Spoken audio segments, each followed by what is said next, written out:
સાબરકાંઠાના સરહદી વિસ્તાર પરોયા ગામે કપાસનું બિયારણ તૈયાર કરવા નિકુંજ કુમાર તેમજ મહેન્દ્રભાઈ પટેલે વેપારી તરીકે વાવેતર માટેનું બિયારણ આપ્યું હતું। આ બિયારણ કેટલું તૈયાર થયું તેની તપાસ કરવા જતા આરોપીઓએ કોઈ બિયારણ નથી અને અહીં ફરી ન આવતા કહી વેપારી સાથે ઝઘડો કર્યો। આરોપીઓએ ઘાતકી હુમલો કરતા વેપારીઓને શારીરિક ઈજાઓ પહોંચી હતી। આ હુમલામાં મહેન્દ્રભાઈ ગંભીર રીતે ઘાયલ થયા હતા અને પોલીસે આ મામલે 6 આરોપીઓની અટકાયત કરી છે। તો આરોપીઓને સાથે રાખી પોલીસે સમગ્ર ઘટનાનું રીકન્સ્ટ્રક્શન કર્યું। આરોપીઓએ તપાસમાં સાથે ન આપતા પોલીસે આરોપીને કોર્ટ સામે રજૂ કરી 2 દિવસના રિમાન્ડ મેળવ્યા છે। સમગ્ર મામલે હાલ આરોપીઓની પોલીસ સઘન પૂછપરછ કરી રહી છે। તમામ આરોપીઓ છે 6 આરોપીઓ એમને ગઈકાલે ખેડબ્રહ્મા ખાતે એરેસ્ટ કરવામાં આવેલા હતા। નામદાર કોર્ટમાંથી એમના રિમાન્ડ માંગવામાં આવેલા હતા। નામદાર કોર્ટે આરોપીઓના 2 દિવસના રિમાન્ડ મંજૂર કરેલા છે। સુરેન્દ્રનગરના વોર્ડ 13માં રસ્તાના કામમાં વ્યાપક ભ્રષ્ટાચારના આક્ષેપ થયા છે। ભાજપના જ સભ્યએ આક્ષેપ કરતા ચકચાર મચી ગઈ છે। 20 વર્ષ બાદ બનેલો નવો રસ્તો 2 થી 3 માસમાં જ તૂટી જતા લોકોમાં રોષ ભભૂકી ઉઠ્યો છે। સ્થાનિકોનો આક્ષેપ છે કે રસ્તાના કામમાં લોટ પાણીને લાકડા થયા છે। રસ્તાની ગુણવત્તા અંગે સ્થાનિકો સાથે સ્થાનિક ભાજપના સદસ્ય જગદીશભાઈ પરમારે પાલિકામાં વારંવાર રજૂઆત કરી છે, તેમ છતાં કોઈ કાર્યવાહી ન થતા તેમણે આત્મવિલોપનની ચીમકી ઉચ્ચારી છે। તો આ મામલે પાલિકા પ્રમુખ સબ સલામતનું રટણ કરી રહ્યા છે। મીડિયાએ સવાલ કરતા તેમણે આ મામલે તપાસ કરવાનું નિવેદન આપ્યું છે। આ રોડ એકદમ તદ્દન હલકી ક્વોલિટીનો થયો છે અને એમાં ભ્રષ્ટાચાર થયો છે।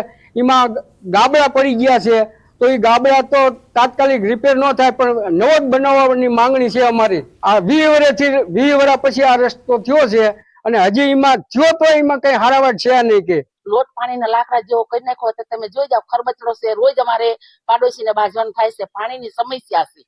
તો નવો રોડ કરવા વિનંતી છે અને નકર અમારે બહેનો બધા કે અમે હલ્લો કરશું। 15 દીમાં તૂટી ગયા રોડ બધા અહીંયા કરી ગયા 15 દી લગ પછી હાલવા દીધા માણસને 15 દી તૂટી ગયા રોડ। એના માટે હવે અમે વારંવાર કંટાળ્યા છીએ। અમે જો આનું કોઈ નક્કર પગલાં નહીં લે તો અમે આજ લખીને આપ્યું છે કે હું આ 15 દીમાં જો આ કામ નહીં કરે તો હું આત્મવિલોપન કરવાનો છું। 15 દીમાં હતી કો આ તપાસનો વિષય છે। જે રોડ બનેલા હતા તેના ટેસ્ટિંગ રિપોર્ટ અને થર્ડ પાર્ટી ઇન્સ્પેક્શનના રિપોર્ટ અમને મળેલા હતા।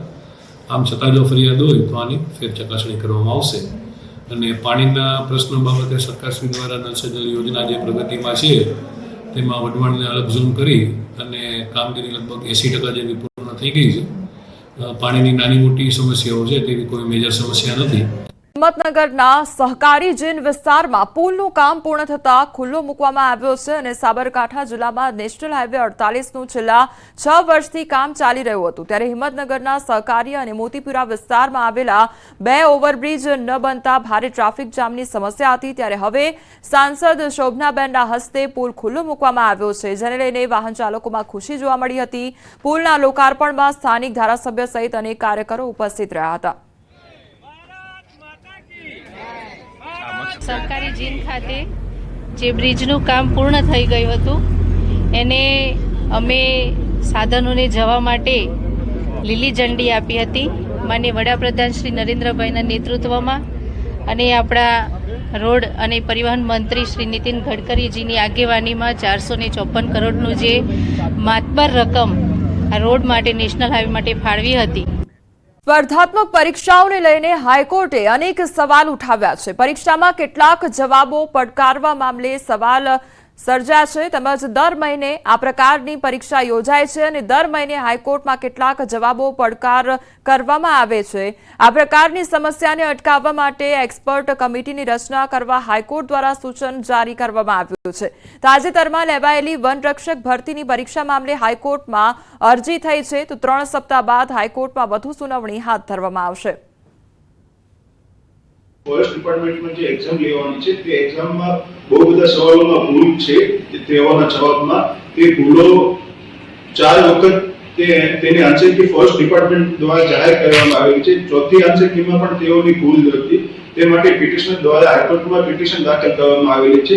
તેમાં હાઈકોર્ટે જીપીને બોલાવીને તેઓને આદેશ આપવામાં આવેલો છે કે તમે જે ભૂલ છે તેની માટે સ્પેશિયલ કમિટી બેસાડો અને એ કમિટીમાં સ્પેશિયલ કમિટી લોકોને પસંદ કરી તેમાં કોઈ બી ખામી ન રહે તે માટેનું માર્ગદર્શન આપેલું છે। જામનગરની સમરસ હોસ્ટેલ ફરી વિવાદમાં આવી છે. જમવામાં જીવાત નીકળતા વિદ્યાર્થીઓના ધરણા કરવામાં આવ્યા છે. પ્રાથમિક સુવિધાના અભાવની પણ ફરિયાદો ઉઠી છે. હોસ્ટેલના વિદ્યાર્થીઓએ વિરોધ નોંધાવ્યો છે. વિદ્યાર્થીઓનો આક્ષેપ છે છેલ્લા 3 વર્ષથી ગરમ પાણી માટેની સિસ્ટમ બંધ છે. અનેકવાર રજૂઆત છતાં કોઈપણ કાર્યવાહી કરવામાં આવી નથી. ઘટના અંગેની જાણ થતાં પોલીસ કાફલો પણ ઘટનાસ્થળે દોડી આવ્યો હતો. છેલ્લા 3 વર્ષથી ગરમ પાણીની સુવિધા મળતી નથી, જે પ્રાથમિક સુવિધા છે, તથા ભોજનની ગુણવત્તામાં સતત રજૂઆત કર્યા બાદ પણ ભોજનની ગુણવત્તામાં સુધારો કરવામાં આવતો નથી. આજ 3જી થી 4જી વાર રજૂઆત કરવા આવ્યા છીએ. બરાબર, છેલ્લા 3 વર્ષથી નાવાના ગરમ પાણીની સુવિધા આપવામાં આવતી નથી. પછી ભોજનમાંથી વારંવાર જીવજંતુ નીકળવાની સમસ્યા છે.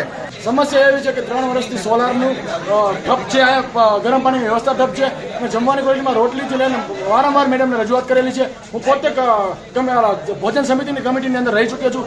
અમારાથી પણ કાંઈ ન થયું. આજે મેં રાજીનામું આપી દીધું. બરાબર, સમયના કારણે બધાના કારણે સહી તોય પણ આજે અમારા બધા વિદ્યાર્થીઓ ઉગ્ર આંદોલનમાં આવે છે.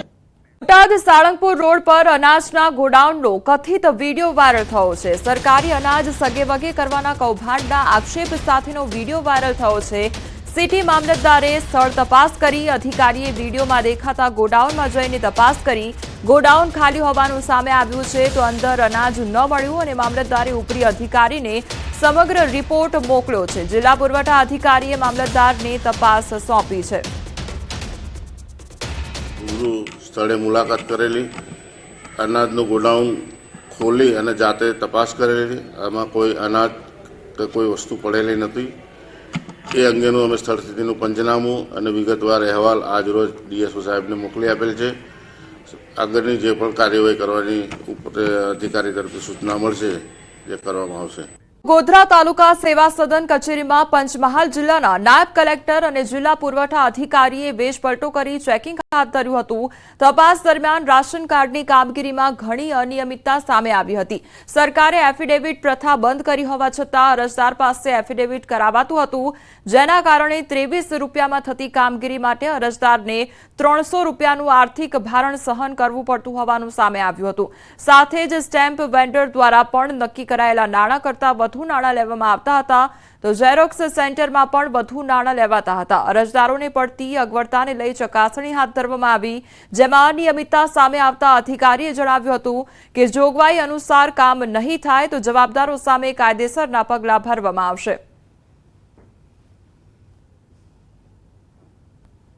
મુશ્કેલીઓ બાબતે ઘણી ગંભીર પ્રકારની જે અનિયમિતતાઓ છે અને સરકારના જે ઠરાવો પરિપત્રોની વિરુદ્ધ કામગીરી થતી હોય તેવું આજે ધ્યાને આવેલ છે. ઠરાવ પરિપત્રનું જો પાલન કરવામાં નહીં આવે કાયદેસરની કાર્યવાહી કરવામાં આવશે.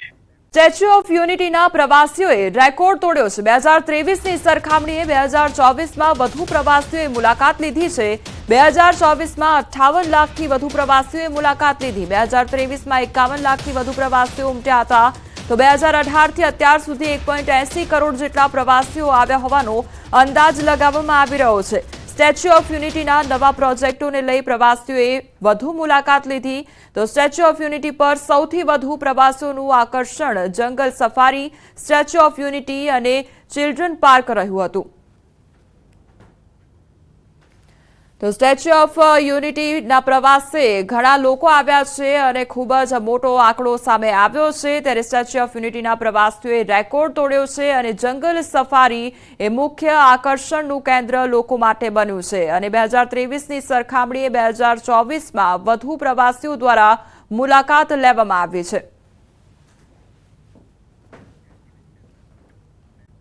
અમદાવાદના દાણી લીમડામાં એસએમસીના દરોડા પાડવામાં આવ્યા છે અને યંત્રો દ્વારા ચાલતા જુગારધામ પર રેડ કરવામાં આવી છે. બેરલ માર્કેટમાં ચાલતું હતું જુગારધામ, તો 11 આરોપીની ધરપકડ કરવામાં આવી છે, જ્યારે 2 વોન્ટેડ છે, તો કુલ 2.93 લાખનો મુદ્દામાલ કબજે કરવામાં આવ્યો છે. અરમાન કોમ્પ્લેક્સની દુકાનમાં જુગારધામ ચાલતું હતું, તો સલમાન મિર્ઝા નામનો શખ્સ આ જુગારધામ ચલાવતો હતો. ઓનલાઈન ગેમિંગ પ્રવૃત્તિ તેમજ એલસીડી, ટીવી, કમ્પ્યુટર, પ્રિન્ટર સહિત 2.93 લાખનો મુદ્દામાલ કબજે કરી આગળની કાર્યવાહી હાથ ધરવામાં આવી છે. બનાસકાંઠા જિલ્લાના વિભાજનને લઈને વિરોધ કરવામાં આવી રહ્યો છે, ત્યારે કાંકરેજના થરામાં લોકો દ્વારા વિરોધ કરવામાં આવી રહ્યો છે. કાંકરેજ વિસ્તારને નવા જિલ્લામાં સમાવેશ કરાતા થરામાં લોકોએ ધંધા રોજગાર બંધ રાખી વિરોધ નોંધાવ્યો છે. થરામાં સજ્જડ બંધ પાડીને ધારાસભ્ય સહિત વેપારીઓ અને સ્થાનિકોએ એકત્રિત થઈ બેઠક કરી તો કાંકરેજને બનાસકાંઠામાં રાખવાની માંગ સ્વીકારવામાં નહીં આવે તો ઉગ્ર આંદોલનની ચીમકી ઉચ્ચારવામાં આવી છે. તમારી સાથે હાલ સંવાદદાતા કિશોર જોડાઈ ગયા છે. કિશોર, જે જિલ્લાને લઈને જે વિભાજનની વાત સામે આવી છે ત્યારથી જ વિરોધ કરવામાં આવી રહ્યો છે, હાલ કયા પ્રકારની પરિસ્થિતિ જોવા મળી રહી છે? ગઈકાલે દિયોદર અને શિહોરી બંધ રાખવામાં આવ્યો હતો અને આજે જે છે તે કાંકરેજનું મુખ્ય મથક થરા બંધ રાખવામાં આવ્યું છે. કાંકરેજના લોકોની માંગ છે કે તેમને બનાસકાંઠા જિલ્લામાં જ રાખવામાં આવે અથવા તો તેમને પાટણ જિલ્લામાં સામેલ કરવામાં આવે. આ માંગને લઈને આજે થરા વિસ્તારના તમામ વેપારીઓ બંધ પાડ્યું છે અને તમામ વેપારીઓએ કાંકરેજના ધારાસભ્ય અમૃત ઠાકોર જોડે બેઠક યોજી રહ્યા છે અને આ બેઠક બાદ આગળની રણનીતિ શું ઘડવી તે મામલે નિર્ણય લેવાશે. આમ બનાસકાંઠા જિલ્લાના બે ભાગ કરવાથી ધાનેરા, દિયોદર અને કાંકરેજ તાલુકામાં વિરોધના સૂર ઉઠ્યા છે. જી કિશોર, સમગ્ર માહિતી બદલ આપનો આભાર.